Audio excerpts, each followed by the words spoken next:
Hey, welcome back for part 5 of our saddle overview series, where we're using Pro Logo saddles to explain how all the different shapes, materials, and features differ from low end to the high end and why you might want to choose one over the other for your style of riding.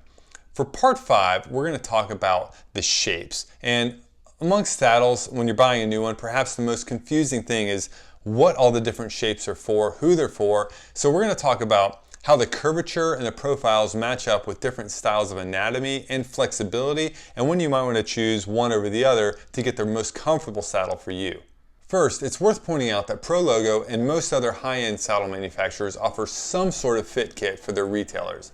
So call around to your local shops and find something, because it's almost inevitably going to be better than guessing.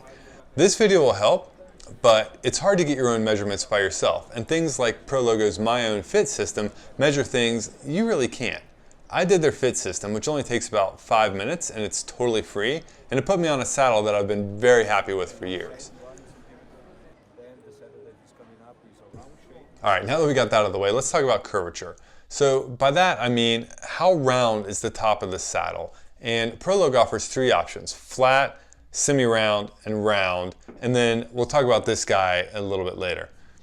They say flat is for riders with good pelvic rotation, and that these saddles really benefit from having a center relief cutout. Round saddles are for riders with low pelvic rotation, and semi-round are for riders with moderately good pelvic rotation. Okay, did you notice the trend? So the curvature of the saddle, the roundness, should really match up with pelvic rotation. The more you can rotate your pelvis, the flatter the saddle you want. But what is pelvic rotation? Try bending over. If you're mainly flexing your lower back to get low, you have limited pelvic tilt. If your hips seem to turn forward, you have good pelvic tilt. But while I can look in the mirror and think I've got good pelvic tilt, the My Own Fit thing indicated I'm actually somewhere in the middle. And sure enough, I'm really not a fan of flat saddles. So I ended up on a scratch model. Except when I'm not. And so that's where we get the shape.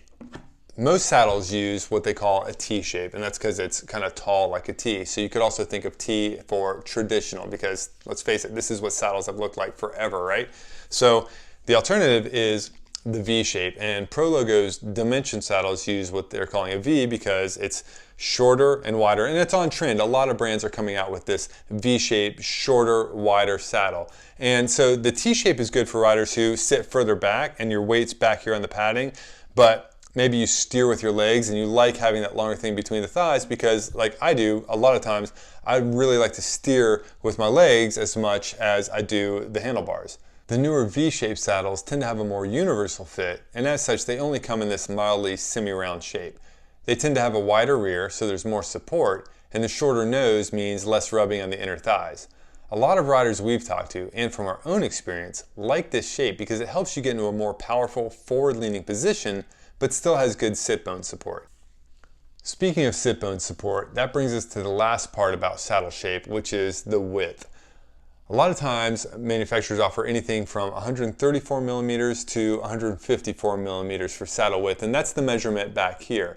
Generally speaking, you want that width to match up pretty closely with your sit bone width, because you want those hard bony parts back here on the thicker cushioning at the rear of the saddle. That's it for our series on saddles. Thanks a ton for watching. If you missed any of the 5 parts of this, go to bikerumor.com and search Pro Logo and you'll find them. Or just go to youtube.com/bikerumor and you'll see all the videos we do. Hit like, hit subscribe. Thanks a ton for watching, and huge thanks to Pro Logo for supporting this series. See you later.